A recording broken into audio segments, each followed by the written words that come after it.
If you think an inheritance can save a marriage that's already falling apart from the inside, stick around, because this story will change your mind. I'm going to tell you exactly how $4,800,000 turned my wife into a stranger, and how I ended up choosing a life that mattered more than the money ever could. I remember the exact moment our marriage started dying. It wasn't loud. There was no fight, no screaming, no door slamming. It was just a Tuesday afternoon in October, rain hitting the kitchen window in sheets, and my wife Tessa standing at the counter holding her phone like it had delivered the kind of news people think changes everything. My name is Darren. I was 43 years old then, working as a purchasing supervisor at a county hospital in Dayton.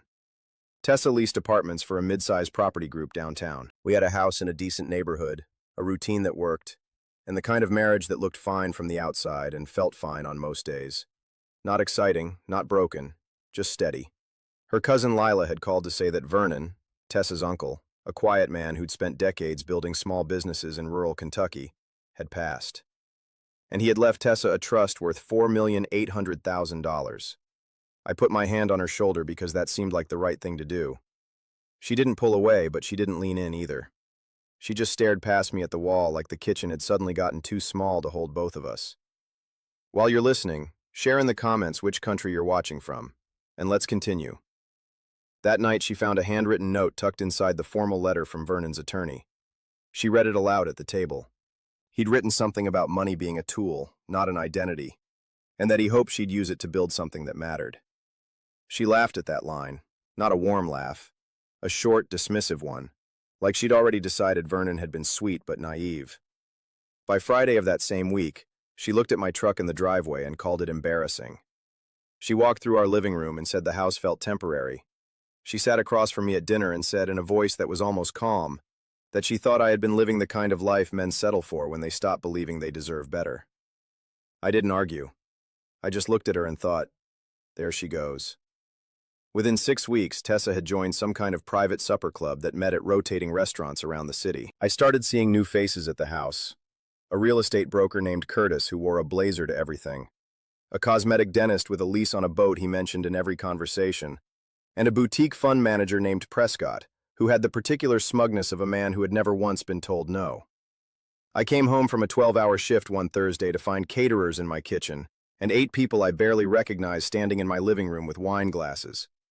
Tessa smiled when she saw me and said dinner would be ready in 20 minutes, like I was a guest who'd arrived slightly late. One of the women turned to me and asked, with genuine curiosity, what I actually did.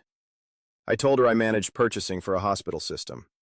She nodded slowly, the way people do when they're already moving on to their next thought.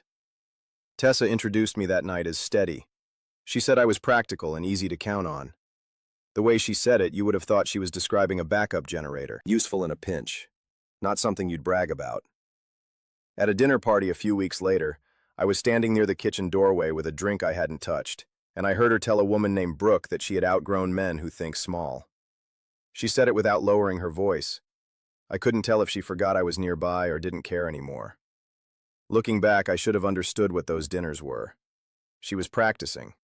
She was measuring the distance between who she used to be and who she wanted to become, and she was using me as the before picture. She was shrinking me in public before she ever tried to erase me on paper. She served me on a Tuesday. I don't know why she liked Tuesdays for bad news, but she did. I came downstairs to find a manila folder sitting beside my breakfast plate, and she was already seated across from me with her coffee and her composure, like she'd rehearsed the whole thing twice. She told me she wanted a clean, adult split. Those were her exact words. She said it the way someone says they want an amicable exit from a business arrangement that's run its course. I opened the folder. The terms were already drafted and already signed on her side. She was keeping the house. The inheritance was listed as separate property under Ohio law, which her attorney had clearly explained to her at some point before Vernon was cold in the ground. My settlement was modest, a fair split of the joint accounts, my car, my tools, my personal belongings. Nothing outrageous, nothing generous. I read every page. Then I picked up her pen and signed every page. Not because I was too tired to fight, not because I was weak. I signed because she had already been gone for months and I had already grieved it somewhere around that dinner party. The papers were just the official version of something that had already happened in every way that mattered. She looked almost disappointed when I pushed the folder back across the table and stood up to get my duffel bag from the closet. I think she'd expected me to argue, or beg, or at least make a scene. I think she wanted one more chance to tell me I was thinking too small. I didn't give it to her. 2 days later, Lila called me privately. She sounded tired and a little ashamed. She told me that Tessa had met with divorce attorneys before Vernon's funeral arrangements were even finalized. Before the service. Before the burial. She was already planning her exit while the man who left her that money was still being lowered into the ground. I thanked Lila and told her it wasn't her fault. Then I hung up and sat with that information for exactly as long as it took me to finish my coffee. I spent that first motel night on the phone. I called 2 recruiters I'd worked with years before, sent out 3 updated resumes, and by the following Thursday had a verbal offer for a purchasing director role at a small college outside Las Cruces, New Mexico. The pay was less than Dayton, but the cost of living was lower and the distance was right. 18 days after I signed those papers, I had a lease and a moving date. I packed what fit in my truck, loaded the rest into a rented trailer, and headed west on Interstate 40 with 2 suitcases, 6 boxes, and the first clear head I'd had in months. I went back to the house exactly once. Tessa was at work. I took my clothes from the closet, the papers from the filing cabinet, my father's watch from the nightstand where it had sat since he died, and the old canvas tackle bag he used to carry every time we went fishing when I was a kid. That bag smelled like motor oil and lake water, and I was not leaving it behind. I set my wedding ring on the counter beside the coffee maker. No note, nothing dramatic. I changed my phone number before the moving truck had even finished unloading in Las Cruces. About a month later, a neighbor named Gary sent me an email. He wanted me to know, because he was that kind of neighbor, the honest kind, that Tessa had been telling people around the block that I had panicked when I found out about the inheritance, that I had gotten scared by her success and run away because I couldn't handle being with a woman who had more than me. I read Gary's email, replied to thank him, and went back to unpacking my kitchen. Las Cruces settled into me faster than I expected. The work at the college was clean and well organized, smaller scale than the hospital but better managed, and the people were straightforward in the way that people in smaller southwestern cities tend to be. I fixed up my rental on weekends, painted the back room, replaced a broken gate, and started spending Saturday mornings at a diner near Mesilla that made decent green chili eggs and kept the coffee coming without being asked. That's where I met Naomi.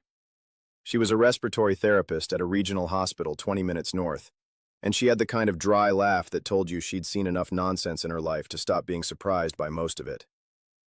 She liked quiet. She liked evenings at home and weekend drives and cooking things from scratch on Sundays.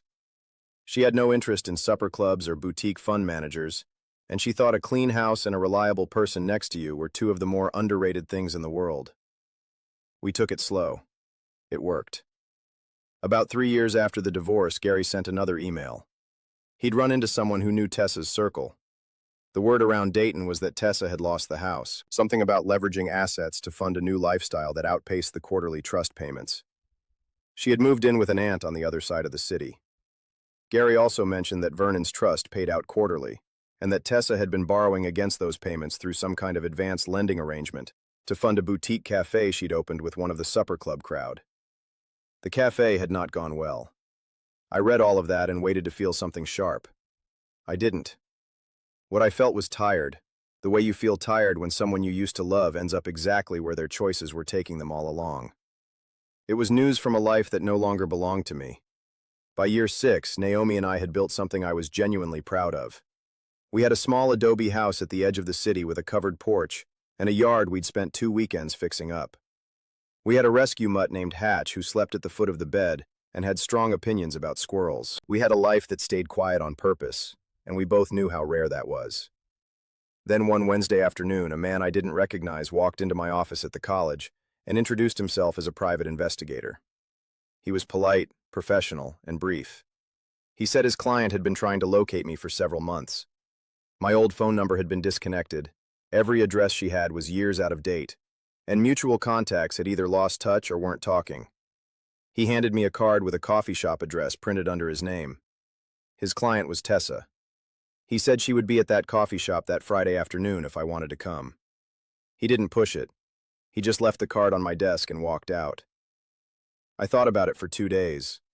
I thought about it the way you think about something you've already decided, but want to be sure you're deciding for the right reasons. That Friday, I had a lunch meeting that ran late, and afterward I walked past the coffee shop on my way back to the car. I slowed down at the window. She was sitting at a table near the back in a plain denim jacket, hands wrapped around a mug, looking at the door. She looked older. Not badly, just honestly. The kind of older that happens when a few years have been genuinely hard. I looked at her for maybe 4 seconds, then I kept walking. I drove home, walked into the kitchen where Naomi was pulling a pot roast out of the oven, and I sat down at the table and asked how her day had been. I said nothing about the woman sitting across town waiting for someone I had no intention of becoming again. She found the house the next morning. I don't know how. The investigator, a county record, someone who knew someone. It didn't matter. What mattered was that I opened the front door at 7:45 on a Saturday with my coffee in my hand. And Tessa was standing on my porch with 2 pieces of rented luggage, and the look of someone who had finally reached the end of what bluffing could buy her. I stepped outside and closed the door behind me. I didn't invite her in. She talked for a while and I let her. She said the cafe had failed inside of 18 months. The advance lenders had restructured the terms, and were now taking a significant cut of every quarterly trust payment before she saw a dollar of it.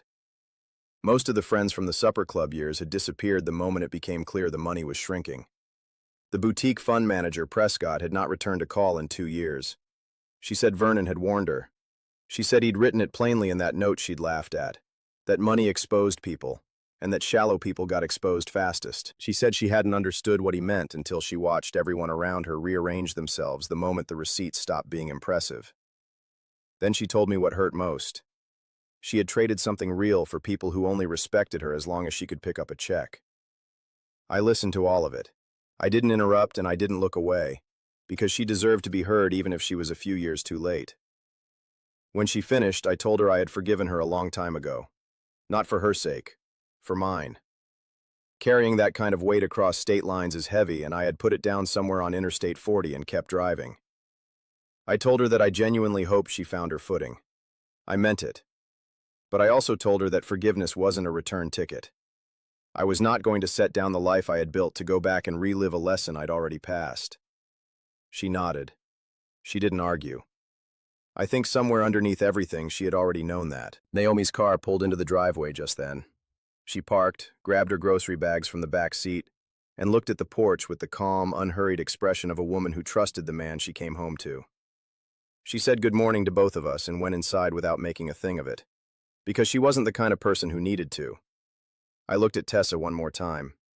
Then I picked up my coffee, walked back through the door, and let it close quietly behind me. The life she once called small was the only one I ever wanted. Was Darren right to walk away, or should he have said more? Drop your answer in the comments. If this story hit home, like and subscribe. It means more than you know.